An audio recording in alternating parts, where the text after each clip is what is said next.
അതെനിക്ക് ഈ ജോലിയോട് അത്രയും താല്പര്യമുള്ളതുകൊണ്ടും. പ്രതിപേട്ട സുഭാഷിൽ വന്നിട്ട് ഇപ്പൊ എത്ര നാളായി? 2 വർഷമായിരുന്നോ? 2 വർഷം. ഇവിടെ ഏറ്റവും ഇഷ്ടമുള്ള കാര്യം എന്താണ്? ഇഷ്ടമുള്ള കാര്യം പറഞ്ഞാൽ നല്ല ഓണേഴ്സ് ആണ്, പിന്നെ നല്ല ടീമാണ്, സ്റ്റാഫ് നല്ല ടീമാണ്, നല്ല കസ്റ്റമേഴ്സ് ആണ്. 8 months ആയി. ഇവിടെ ഏറ്റവും ഇഷ്ടമുള്ള കാര്യം എന്താ? ഏറ്റവും ഇഷ്ടം ടീം മെമ്പേഴ്സ്, ഓണേഴ്സ്, നല്ല കോർഡിനേഷൻ ആണ്. ഞാൻ 5 മാസമായി. ഇവിടെ ഏറ്റവും ഇഷ്ടമുള്ള കാര്യം എന്താ?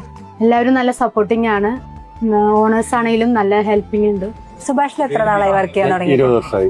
20 വർഷമായി. ഇത്രയും നാള് വർക്ക് ചെയ്തിട്ട് ഇവിടെ ഏറ്റവും സന്തോഷമുള്ള കാര്യം എന്താ? അതെനിക്ക് ഈ ജോലിയോട് അത്രയും താല്പര്യമുള്ളതുകൊണ്ടും പിന്നെ ഇവിടെ എനിക്ക് സ്ഥാപനം നല്ലൊരു ഇഷ്ടമാണ് അല്ലേ? 4 മാസമായിട്ട് വർക്ക് ചെയ്യുന്നുണ്ട്. ഇവിടെ ഏറ്റവും ഇഷ്ടപ്പെട്ട കാര്യം എന്താണ്? ഞങ്ങൾ ടീം കോർഡിനേഷൻ ആണ് കൂടുതൽ ഇഷ്ടപ്പെട്ടത്.